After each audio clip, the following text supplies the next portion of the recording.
Okay, we're back at Times 3. We have a special guest today along with Don Sherman. We have Don's, he's a big shot guest. I think Don's longtime super agent, Howard Rapp. Controlled an industry. Yeah, that's right. He's got an industry lockdown. I understand Howard's moved his operation from New York down to Florida. No, excuse me, we didn't move. We expanded. Expanded to Florida. Howard over here, the good-looking guy with Yeah, the good-looking guy with a red shirt. It looks red on We're camera. still open in New York. We have Florida. Yeah, you're. I think it was your father was in the business originally. Who's your uncle? Uncle Charlie Rapp. He never had any children of his own. But Yeah. he had 9 brothers and sisters, and all of their children were like his children. I see. But I was the chosen one after all because I wound up living with him for a couple of years. So you learned the business from Charlie, did you? Yeah, because when I was 13, every summer I would work for him. Yeah. What year was that when you casted it out? 1963. And how many hotels were there? There were hundreds. Are you kidding? Hundreds of hotels, thousands of bungalow colonies, and now there's one hotel. One. And then the airplane came and wiped it out, or what? No, gambling wiped it out. They couldn't compete with the rest of the country. Yeah, I guess the Indian casinos in the area probably took a lot away. There is no Indian reservations in the Catskills, but above There isn't? but above it, in the Rochester, Buffalo area. Yeah. After 9/11, the governor, they passed a bill that they wanted 3 casinos in the Buffalo, Rochester area and 3 in the Catskills. Why, is that an Indian area? In the Buffalo, Rochester area? What tribe? Mohawks. Mohawks, drums along the Mohawks. So anytime they want to raise, you got a drum solo. Yeah. Too bad Buddy Rich is not still alive. He'd be king of the Mohawks. Well, I had Buddy Rich. He played kutches one time during the Christmas New Year's parade.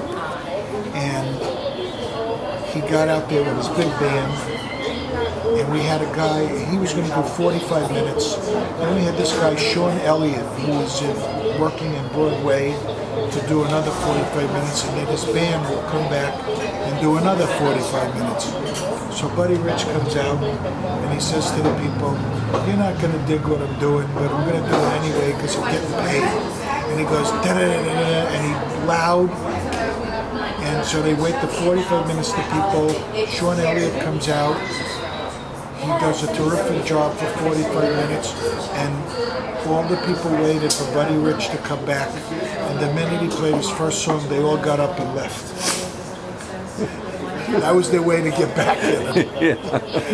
I once worked here. You booked me, I think, with the 4 freshmen. And the 4 freshmen are all those are the guys with the guys with the 4 instruments. I had the 4 freshmen. No, they were singing a cappella. I worked with the Brothers 4, and but which one was the played 4 sounds like tuba and another trumpet. No, I don't know that. Me with their voices? Me like the Mills Brothers? Or? Voices too, and they sang with instruments. But They were self-contained, you mean? yeah, They didn't need a band. but they hit their first chord and the whole front thing moved back. We were heading for the door. That kind of sound they rocked the beginning, It's tough, in the really. In the Catskills, there was a thing. When somebody would say, "How did an act do?" they wouldn't say they did well, they did bad, they did okay. They'd say they had a 2-door walkout. They had a 4-door walkout. We had Sandra Bernhardt for a singles weekend, and we said, who would you like to be your opening act? She said, "I don't need an opening act. I do it in concert." This is when she was in that movie with Jerry Lewis and Robert. Oh yeah, De Niro. King of Comedy. And so then the guy said, "How would you like?" The MC said, "How would you like to be introduced?" She said, "I don't need an introduction." And she walks out. Oh, confidence. And she starts and she's bombing. And I came back to California because I was sharing office space with Irvin Arthur and Lloyd. And they said to me, "How did Sandra Bernhardt do?" So I said, you know, they have a one-door walkout, a two-door walkout. There wasn't enough doors for the people to leave. They were calling in some workers to build a couple of The doors. fire build it. department almost gave us a summons. They said the same thing happened with Roseanne. Roseanne went and prepared a special new act. Well, what happened was, that was when she first got married to Tom Arnold. Because at the end of that show, we gave her a cake on stage. She eating on the stage Right, so herself. the first rider that I got was 42 pages. And she wanted Kentucky Fried Chicken wings, and this and that. And then the second rider that came like 2 weeks before, well, first of all, I crossed out all these things and I said, this is a kosher hotel. We'll give you chicken fingers. And then they changed everything. She started to get healthy. And she wanted a treadmill in her room and all of that stuff. That was unheard of in the Catskills. They didn't know about these things. You can't have anyone under her room. And then Tom Arnold was their opening act, was her opening act. And he didn't do well at all. And then she came out and she was trying to be sophisticated. And she wasn't doing well. And then she went into that Midwest housewife thing. Yeah. She was killing them. And then for some reason she switched back again. It's like she confused them, you know? And so she didn't do well. Then about a year ago, Showtime has a show called The Green Door. Paul Provenza wrote it, which is really your show, The Entrepreneurs. Remember you had the show with the guy sitting at the table? He has 4 or 5 comics sitting around a table at a nightclub, and all the people are behind them. And so who's on the show? Roseanne and Sandra Bernhard and 2 other guys. So Sandra Bernhard made a remark to Roseanne, you know, about, I heard you do well at the Concord. So she said, me? I heard you didn't do well at the Concord. So they started telling the stories. But Sandra Bernhard got really filthy by the time they walked out. She was yelling at them.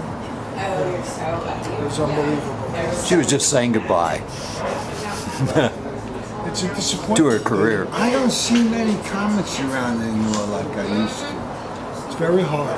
Because, On television. people- Have you right. seen many comics around? Very There was few. a time when you saw a lot. Gloria. Yeah. Me. You. Okay. Yeah, but you're working with tips. Well, you know, Letterman and Leno don't like the competition, I don't think. Well, but they do have them, but very Yeah. really.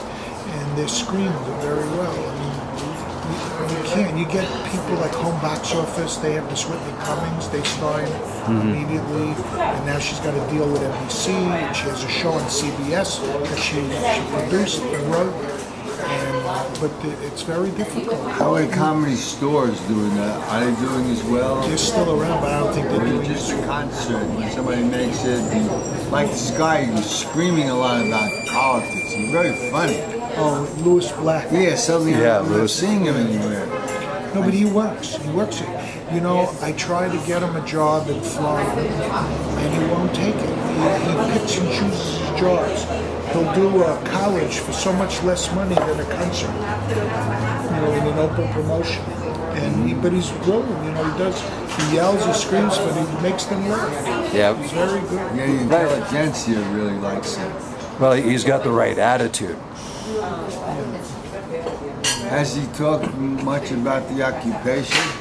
I don't know, I haven't seen him lately. But, you know, look at the guys on Comedy Central. The 2 guys, John Colbert and Jon Stewart. John Stewart. I was thinking they should use all the comics that are not working and scatter them around the country and give them neighborhoods to cheer up. Cheer up. Cheer up the country. Call it cheer up the country. They're all not working anyway. Well, I think the Republican candidates are cheering everybody up with their comedy. David Brennan did a thing last year. He did a tour called something like that, like cheer, make America happy or something. I mean, that's He tried to tour. I go into an elevator sometimes, there's 8 people, and they're each looking for a little corner of space. And you crack alarm sort of thing. They start opening up and hearing about their grandchildren and a thing. It's as though the world is all waiting to talk to everybody, and there's an invisible wall that's separating the dialogue. That's right. And what is that invisible wall? Does anybody have any idea why people like there's an author who wrote 7 books in a book called A Quiet Game. And he talks about a Southern family, real aristocrat family, big home, you know, and lived together 40, 50 years, and they finally have a showdown, and boy, everybody was thinking something else. Nobody was telling the truth. Isn't that funny? Is it? I don't know. It's not funny. Yeah, not funny enough, I guess. It's sad that we can't, like, you see a strange person, just to say hello to him, it takes a lot of courage. It's very difficult for comedians because years ago nothing was taboo, and now everybody, if somebody says something about a gay or a black, and it goes the wrong way, they get ruined in the business. So the freedom of censorship led to the heightening of worse censorship. Well, the political correctness movement is what messed that up. Like the political correctness movement. Yeah, I mean, I'm sure that you can't even do mother-in-law jokes now without, the ACLU coming down on your Oh, head. I used to love those mother-in-law jokes. Yeah. Sitting on top of the George Washington Bridge, dangling her feet in the water. I say Nescafe, she was so easy to make. She says, so help me. No, I took her in my arms and suddenly I felt something was up. How can I face my mother with these 2 awful sins? Yeah. 2 awful sins, you mean we're not going to do it again? Remember those jokes, they never fail. Never fail. That's why one day my wife heard the garbage truck and she ran out and said, too late for the garbage? No, honey, jump right in. And the young men take my wife. Do you know something? Yeah. I was working in Canada. He wrote an article about it. And they have 2 clubs in Canada, in Vancouver. They had the Van Horn, no, which was the... With a cave? The Cave. And Izzy Supper Club. The Izzy Club and Izzy Supper Club. So I was working Izzy's because there was less money, and Jack Carter was working the Cave. So they went to the first show to the Cave, and the second show they came to Izzy. So every time they come over, oh, what a show they saw was that Jack Carter was fantastic. He was singing, he was dancing, he was jumping. So I was getting a little disturbed. So the next day I was off, he was on. So I went over and saw his show, and it was all the jokes, all those jokes that I knew. So I came back with that same one. He came over and I said, so that's what you like. So that's what you're spending money. So you like, my wife was so bullish. She's sitting on top of George Washington Bridge, but I love her. And she gets out of the taxi and gave me the same time. And they're screaming. And each time they're screaming, I said, you can be ashamed of yourself. You just heard the joke, and the second time you're laughing. And that was a wild evening that I had to repeat another guy's act and get more laughs with it. Yeah. Recognizing that was all material, and those people just loved it. And young men, they wheeled him out in a wheelchair. Oh, yeah. Do you know what I saw? An article, and I got the picture. I don't know if you got the picture. They got a picture of Erwin Corey, 95 years old, panhandling by the bridge for $100 a day to raise money for girls to go to school, living in a $3.8 million mansion. The greatest comic that's ever lived, Professor Erwin Corey. I want to tell you about a 95 years old, so you can't say that statement. Dick Capri, Henny Youngman, and Professor Erwin Corey are working at the Foxwood Casino. So Foxwood sends a big limousine to pick the 3 of them up because Henny has his grandson that goes with him, who holds the cue cards. That's right. And then Dick Capri had his girlfriend, and Erwin Corey, I think, was alone. So they're driving on the Connecticut Turnpike, and Henny Youngman says, I have to go to the bathroom. So they stop at the rest stop, and the driver says, does anybody else need to go? And there is, no, whoever had went. So now they get in the car again, they're on the turnpike again, and Dick Capri's girlfriend says, gee, you know, I think I should have gone to the bathroom. I really need to go. So the driver stops at the state police barracks, and she goes in, and Erwin Corey wandering around, probably smoking grass in the car. Yeah. He finds a tree in front of the state police barracks, and he pulls it out, and he starts to go to the bathroom in front of the state police barracks. As the troopers are coming out, Oh my God! they arrest him. And Dick Capri is the youngest guy there, has to tell the cop, we're on the way to Foxwood, please just give him a ticket, we'll make sure he comes back. That's funny.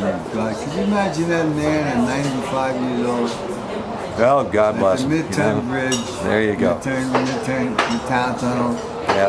Asking people to give him money And it works. for school for Yeah, Mexican children. He's but collecting. He needs it because he owes the government a lot of money. Yeah, what's that? He has Something about he it. has a mansion that he claims is a historical Oh, landmark. Yeah. landmark, and he won't let them occupy it, tear it down, or whatever.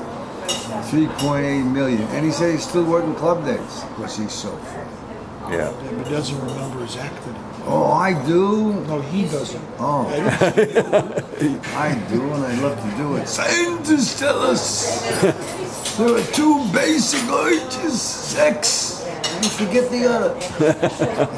Well, that's what he forgot. What the other one was. Well, see, that's the sad thing about comedy is that the mind goes astray. But mine started astray. Well, then, so consistency is played out. Yes. Consistency. Well, gentlemen, we come to the end of our segment. Another show at the Silver Spoon, which might not be around soon. Yeah, I don't know how much longer we have here at the West Hollywood Silver We Spoon. have to describe this place to most of the people who've never seen it. I think so. You just saw a place to go fork down the block. We could move. Yeah, the Gold Fork. There we go. There's a We're moving up. There's Yeah, a businessman. He's looking to the future. that's right. Well, gold's going more per ounce than silver, so maybe Say that's a deal. goodbye, Howie. Say goodbye. Goodbye, everyone. Bye. Goodbye, Don. Goodbye, everybody.